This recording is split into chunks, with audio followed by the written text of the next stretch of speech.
Le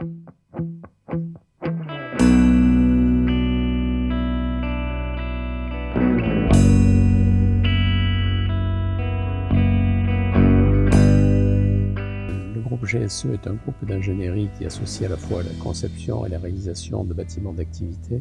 Il s'agit de bâtiments essentiellement industriels, logistiques et tertiaires.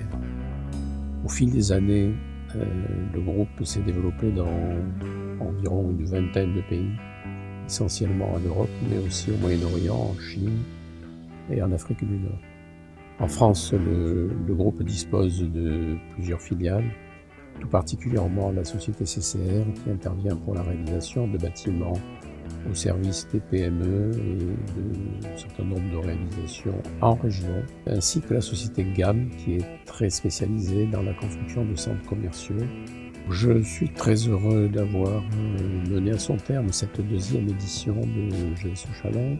Alors pourquoi la seconde? Tout simplement parce que la première édition a été un vrai succès, à la fois en termes de participation, mais aussi par le contenu de cette manifestation qui est très fidèle à l'esprit de GSE, qui associe à la fois des ingénieurs et des architectes que l'on fait travailler ensemble au sein d'équipes pluridisciplinaires, ce qui constitue véritablement l'essence du groupe GSE.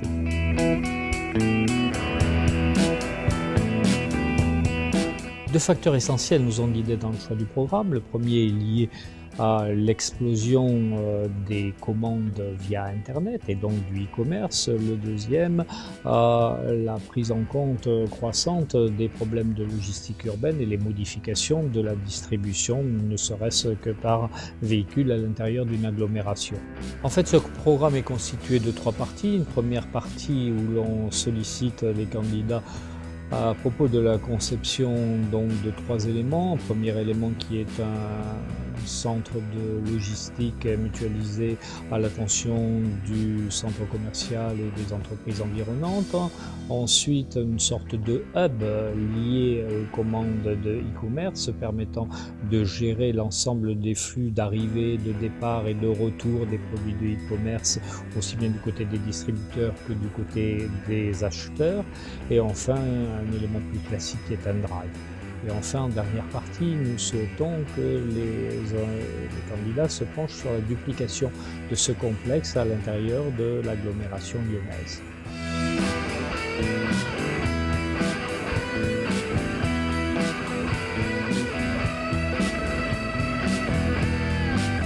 L'organisation de ce second concours GSE Challenge a été calquée sur l'organisation du premier concours, à savoir la mise en place d'un comité d'experts, d'une commission technique, d'un jury, d'un coordinateur du concours et bien sûr un rôle important a été joué par la direction de la communication du groupe GSE. Le comité d'experts arrêté par le président du groupe GSE était composé d'une vingtaine de personnalités qui ont été choisies compte tenu du sujet. C'est-à-dire que c'était des personnalités du domaine de la logistique, de l'architecte, des ingénieurs, un certain nombre de personnalités susceptibles d'apporter compte tenu du sujet. La commission technique qui était chargée donc d'apporter au jury tous les éléments de jugement des projets qui nous avaient été remis a été composée comme pour le premier concours d'ingénieurs, d'architectes et dans le cas présent de spécialistes du transport de marchandises et notamment spécialistes de la logistique urbaine.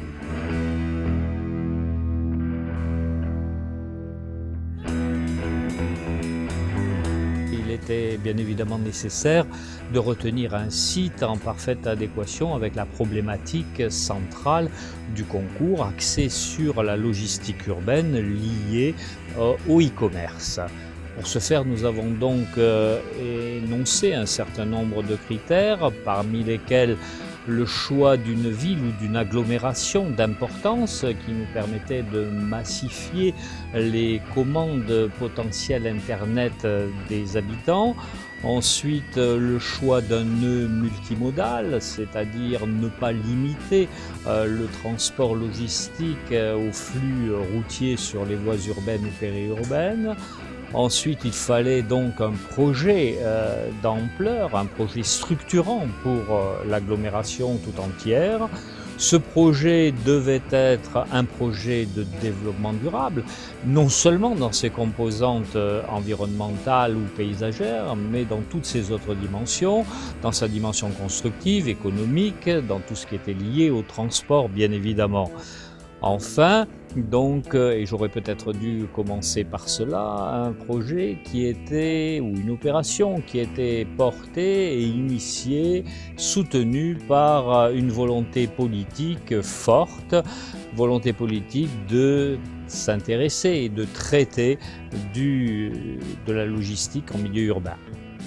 C'est ainsi que donc nous avons proposé au comité d'experts qui nous a suivis tout au long de ce concours le site du Carré de Soie sur les communes de Villeurbanne et de Vaux-en-Velin au sein de l'agglomération lyonnaise.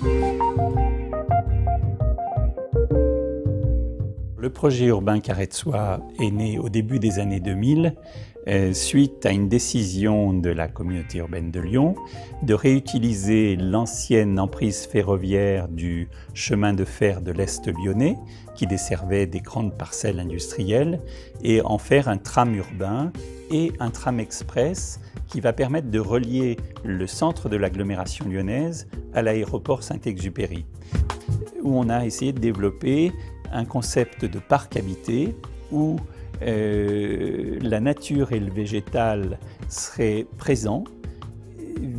On vient s'inscrire sur une structure paysagère existante avec le canal et ses berges qui constituent vraiment une présence végétale entre l'eau et le végétal de très fort. Ensuite, on a d'autres éléments assez forts de structuration du paysage.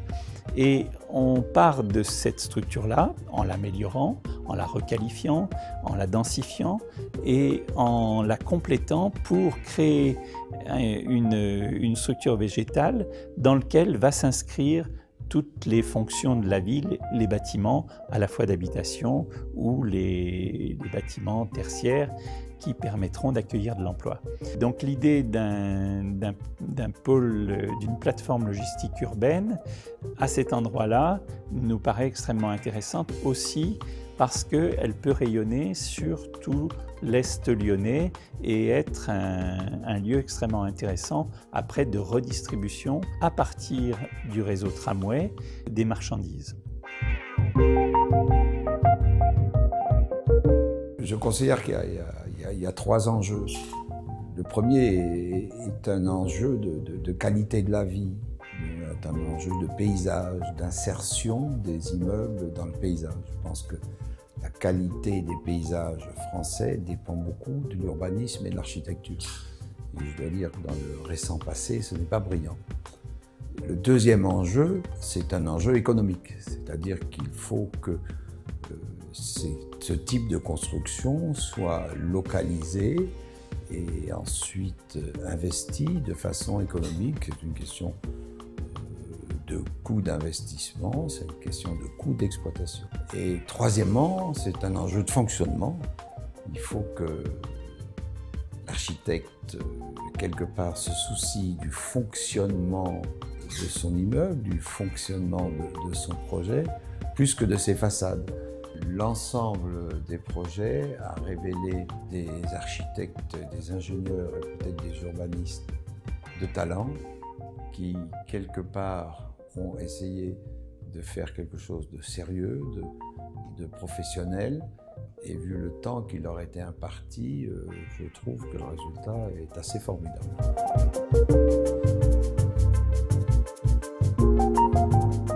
Les impacts qui vont toucher la logistique si elle veut accompagner le e-commerce, mais pas uniquement le e-commerce, aussi tout le recentrage du commerce traditionnel dans le centre-ville, sont d'abord de trouver des sites à l'intérieur des villes qui permettent d'assurer cette logistique, et en sachant que cette logistique, elle doit répondre aux consommateurs, mais elle doit aussi pouvoir être acceptable sur un plan économique. L'autre point qui paraît extrêmement important de cette logistique, c'est qu'elle va rentrer obligatoirement dans un cycle de développement durable et qu'à ce titre, elle devra être obligatoirement, cette logistique et ces sites urbains devront être obligatoirement multimodaux, accepter le fleuve, accepter le fer et accepter la route comme moyen de transport permettant d'approvisionner les villes.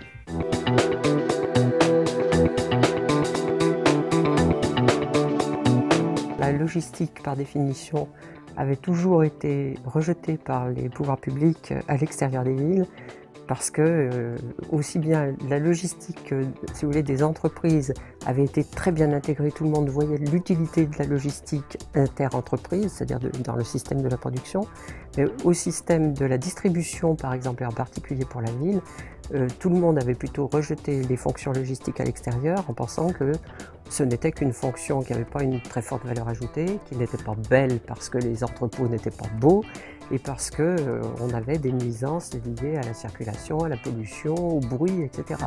Il a fallu attendre quand même les années 90 pour réaliser que si en ville on voulait que les commerces soient approvisionnés, que les gens reçoivent aussi leurs colis, etc., il fallait forcément que la logistique puisse rentrer dans la ville. Donc on n'en est plus à dire la logistique en ville, c'est les grands entrepôts à la périphérie.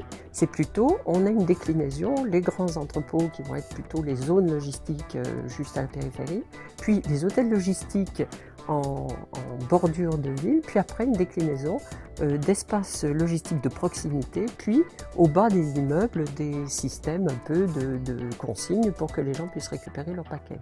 L'enjeu est considérable actuellement puisqu'on va essayer maintenant de plus en plus de massifier en amont l'arrivée des produits par le fer, par le fleuve, etc. et qu'il va bien falloir un moment avoir une rupture de charge le plus près possible des villes pour pouvoir distribuer le dernier kilomètre.